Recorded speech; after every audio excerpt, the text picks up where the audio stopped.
26/11 के हमलों में जिस दाऊद इब्राहिम का नाम सामने आ रहा था, जिस दाऊद इब्राहिम ने भारत में आतंक मचाया था, जिस डॉन दाऊद इब्राहिम ने बेकसूर लोगों की जान ली थी, जिस डॉन दाऊद इब्राहिम को भारत आज भी तलाश रहा है, उस डॉन के लिए बॉलीवुड की एक एक्ट्रेस के दिल में सॉफ्ट कॉर्नर आज भी मौजूद है। ये बॉलीवुड की एक्ट्रेस नहीं समझती कि दाऊद इब्राहिम किसी भी तरीके का आतंकवादी है या फिर दोषी है। हम बात कर रहे हैं एक्ट्रेस ममता कुलकर्णी की। ममता कुलकर्णी ने इन दिनों कुछ ऐसा कह दिया है जिसके बाद बवाल मचा हुआ है। ये वही ममता कुलकर्णी है जो एक वक्त को बॉलीवुड में अपनी दमदार अदाकारी की वजह से जानी जाती थी और अब दाऊद इब्राहिम की वजह से चर्चाओं में है। ये वही ममता कुलकर्णी है जिनका नाम किसी वक्त अंडरवर्ल्ड डॉन राजन के साथ जोड़ा गया था। ये साल था 1998 का, जब खबर सामने आई कि अंडरवर्ल्ड डॉन राजन के साथ उनके संबंध है। धीरे धीरे इस खबर ने उनके करियर पर ग्रहण लगाना शुरू कर दिया। राजन के साथ उनके संबंधों की अफवाहें ऐसे फैलने लगी कि फिल्म चाइना गेट के सेट पर लोगों ने ये यकीन कर लिया था कि ममता का रिश्ता अंडरवर्ल्ड के साथ खास तौर पर जुड़ा हुआ है।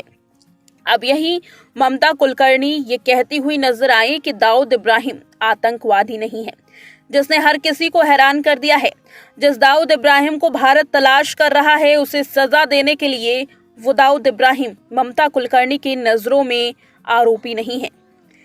हाल में ही ममता कुलकर्णी को गोरखपुर में देखा गया। इस दौरान मुंबई के अंडरवर्ल्ड डॉन दाऊद इब्राहिम पर बात करती हुई वो नजर आई। करण अर्जुन की एक्ट्रेस ने इस दौरान गोरखपुर मंदिर में पूजा अर्चना की। दाऊद को लेकर के उनका कहना था कि ना ही दाऊद आतंकवादी है और ना ही बम ब्लास्ट घटना में उसका नाम कहीं भी आया। राजनीतिक ताकतों के माध्यम से सिर्फ उसको बदनाम किया गया। अगर कोई गुनहगार है तो उसका आरोप साबित होना चाहिए। सिर्फ बातें फैलाने से कोई अपराधी नहीं हो जाता। ममता कुलकर्णी ने खुलकर ये मीडिया से कहा है। इसके अलावा उन्होंने ये भी साफ कह दिया कि दाऊद के साथ उनका किसी भी तरीके का कोई भी संबंध नहीं है। ममता कुलकर्णी ने कहा, दाऊद मेरा दूर दूर तक कोई लेना देना नहीं है एक के साथ, लेकिन उसने कभी कोई ब्लास्ट नहीं किया। जिसके साथ मेरा नाम जुड़ा उसने किसी तरीके की कोई एंटी नेशनल चीजें नहीं की थी। ममता कुलकर्णी का ये बयान खबरों का हिस्सा बना हुआ है। लगातार लोग इस पर बात कर रहे हैं। हालांकि अब देखने वाली बात तो ये है कि ममता कुलकर्णी ने अपने स्टेटमेंट से खुद अपने लिए मुसीबत खड़ी कर दी है। ममता अब अपने इस स्टेटमेंट को लेकर के किस तरह से आगे रिएक्ट करती हैं, ये सबसे बड़ी बात होगी देखना। ममता कुलकर्णी के इस बयान से लोगों के अंदर गुस्सा फैल गया है। वो दाऊद इब्राहिम जिसने कई बेगुनाहों की जान ली, उस दाऊद इब्राहिम को ममता कुलकर्णी निर्दोष कहती हैं।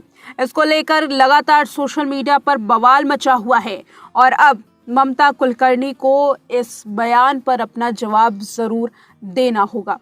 आगे किस तरह से ममता अपने इस बयान को लेकर के पलटती हैं या अपने बयान पर बनी रहती हैं, ये देखना काफी दिलचस्प होने वाला है।